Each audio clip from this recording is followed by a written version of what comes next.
and gentlemen, I'm highly honored to present the next speaker for the day. Mr. Kamran Arif is a lawyer. He has held senior administrative positions with a number of leading human rights and non-governmental organizations. He is currently the co-chair of Human Rights Commission of Pakistan. Ladies and gentlemen, Mr. Kamran Arif. Thank you very much. I will begin by expressing my gratitude to the Oxford University Pakistan Foundation, in particular Mr. Faraz Janan Khatak, for inviting me to speak to such a accomplished audience. I will be basically talking a little bit about what I know something about, that is the human rights situation in Pakistan. But the question before me is quite considerable. What do you say to aspiring and young professionals who want to work for Pakistan?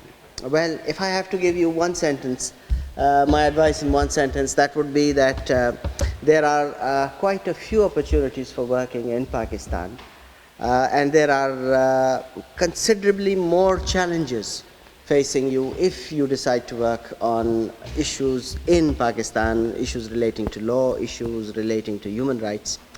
But rather than put you off, this will make your effort more worthwhile. And there are quite a few examples. I am speaking to you in a year when Malala Yousafzai was awarded the Nobel Peace Prize. Those of us who know about the story know of what conditions there were, what led the committee to award the Nobel Award to technically a schoolgirl. And also, if you look at the opinion inside Pakistan on the award of the Nobel Award to Malala, you will understand the contradictions within us. The country, I will agree with the Professor Saab who just spoke before me. We are pulling at the same time in two very different directions. And it is for people like you to make the difference, people who can bring their ideas and their efforts to make a real change. To start on a positive note, yes, all is not negative about Pakistan. We've had some big changes recently, or rather not very recently, considering I'm speaking to a very young audience. In 2008, we had a return to democracy. The first civilian government completed its term. In 2010 was quite a momentous year for human rights. The 18th Amendment brought in 3 new constitutionally guaranteed fundamental rights: the right to education, the right to information, and more importantly, the right to fair trial. Pakistan ratified the International Convention Against Torture and the Convention on Civil and Political Rights. But then at the same time, we brought in quite a few regressive measures, the laws that all but took away the right to fair trial. There are many experts here.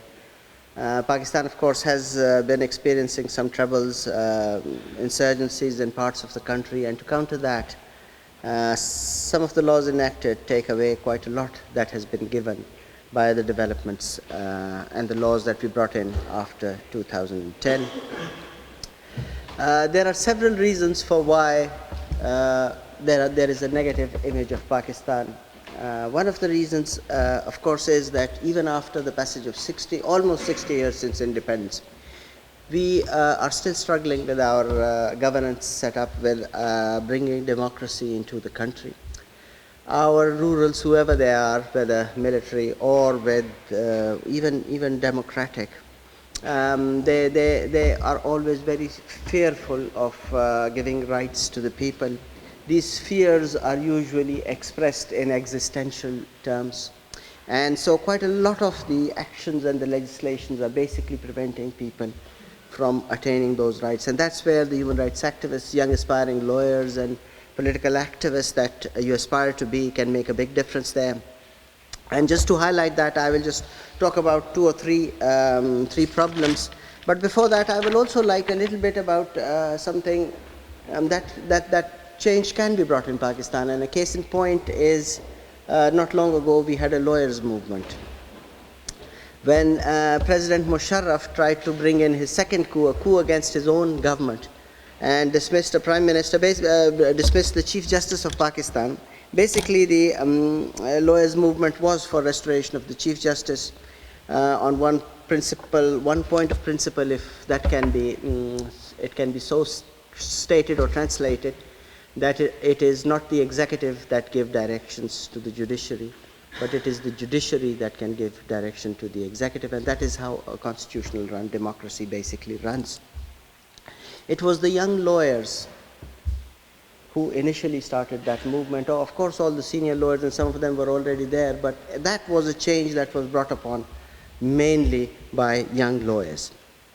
Now, coming to some of the real issues that we have, and quite a few of those are related to the problem that Pakistan has in fact been experiencing, some that Pakistan has no control over, and some that Pakistan has, if not created, Pakistan has played quite a big hand in complicating issues. When we look at the human rights landscape, or if we read reports about human rights, and I'm making no comparison to India or to Afghanistan, these are different countries, the context might be different, but we see some very, very troubling trends. If we look at the marginalized communities, we see quite a lot of problems, particularly when it comes to religious minorities. We have all heard of the Shia targeted killings, of what is happening to the Hazara community in Quetta, and what the government response has been. There has been no justice so far. I will be talking about that in a different context later.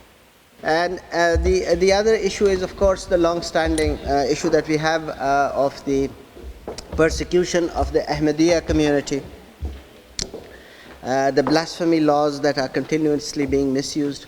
Then there is quite a lot of discrimination against women. We hear of cases that are quite severe, including asset killings. Not that they don't happen in any other country, but our justice system has failed to a large extent to address those issues.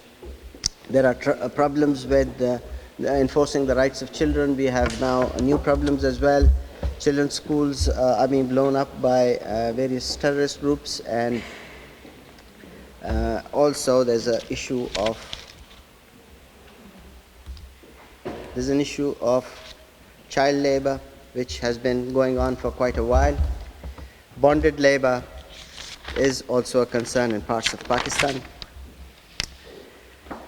There are, as I said earlier, a couple of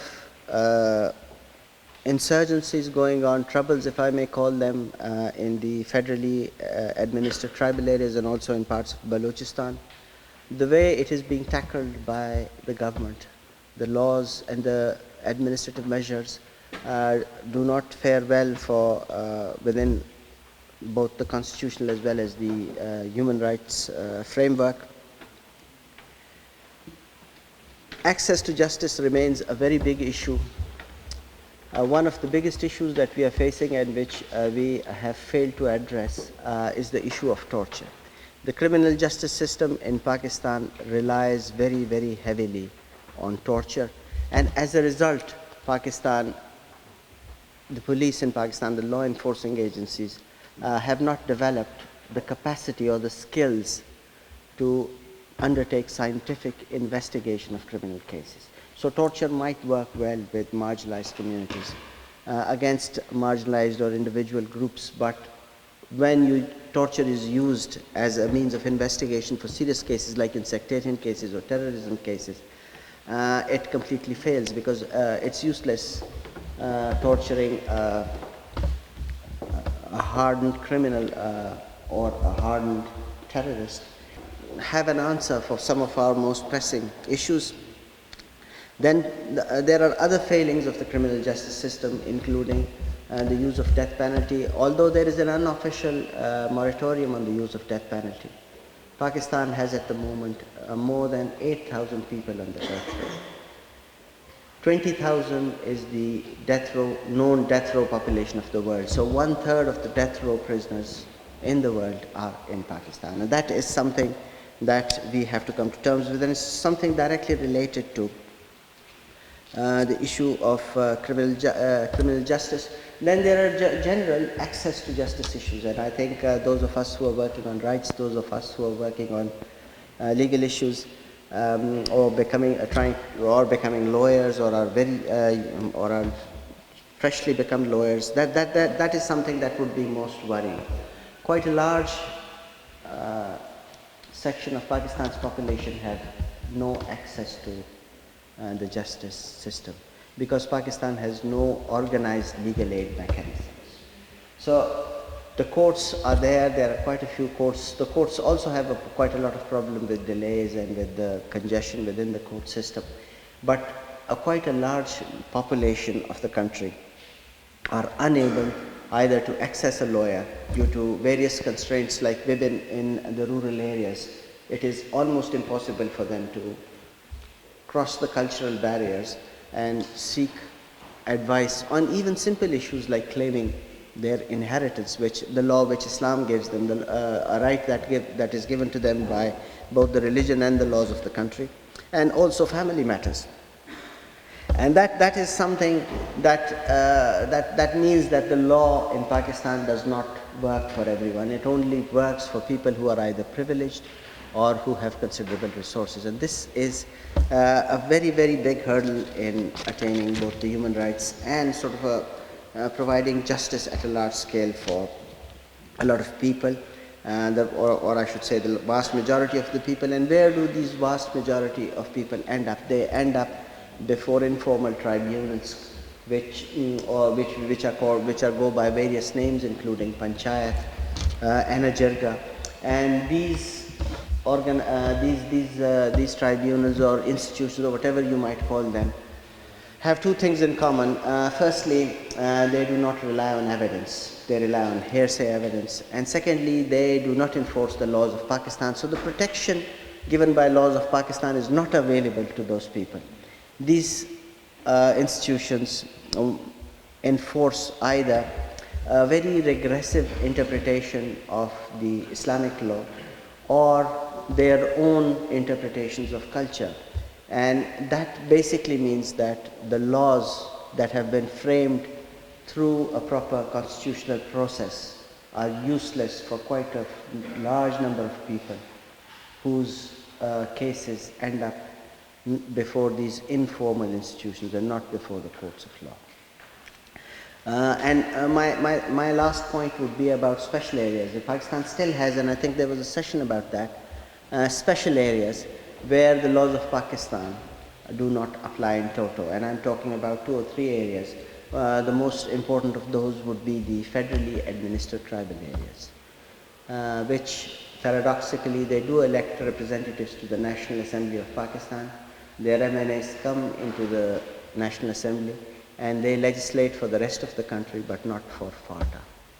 FATA is still governed by the infamous FCR, which concentrates all administrative, legislative, and judicial powers in one civil servant, medium level bureaucrat called the political agent.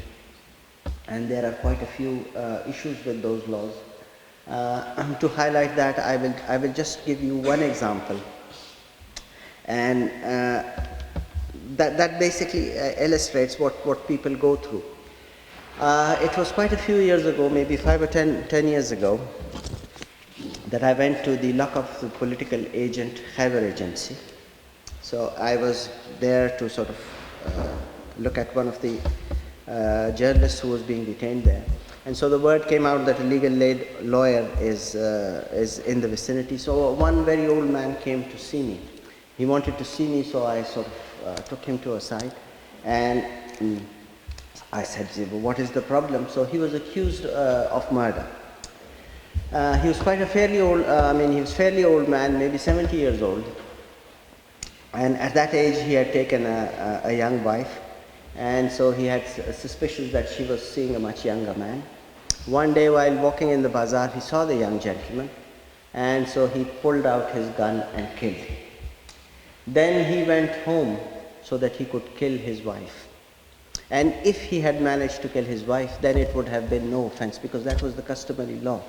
If the man and the woman is killed, even if though they're in separate places, then that would not be an offense. But since he was an old man, he took his time reaching home. The news reached before him, and his wife left the house. So he couldn't kill her. So eventually he was arrested. He was arrested for murdering the man. And so he claimed before the assistant political agent that he should be released on bail, and if he could kill his wife, he would be released. The case would end. Whatever the reasons prevailed with the assistant political agent, but he was acquitted. He was granted bail. But he still did not manage to kill his wife. And so he was rearrested. And so for the second time that he was arrested, it is not clear whether he was arrested for murdering the young man, or for not being able to murder his wife. And so then he was asking me if I could get him out on bail. He would kill his wife and the case would end. And I said this is one case that the Human Rights Commission of Pakistan would not like to take up in legal aid. And so the point I was making is that there are challenges. Just because we have laws doesn't mean that the laws are being properly applied. It is for the people who bring these ideas, who are people who make the difference. It is laws that can be both used and laws that can both be misused. And we have quite a few of those. There are examples, quite a few of the cases that have been brought under the blasphemy laws. They have been for reasons other than blasphemy.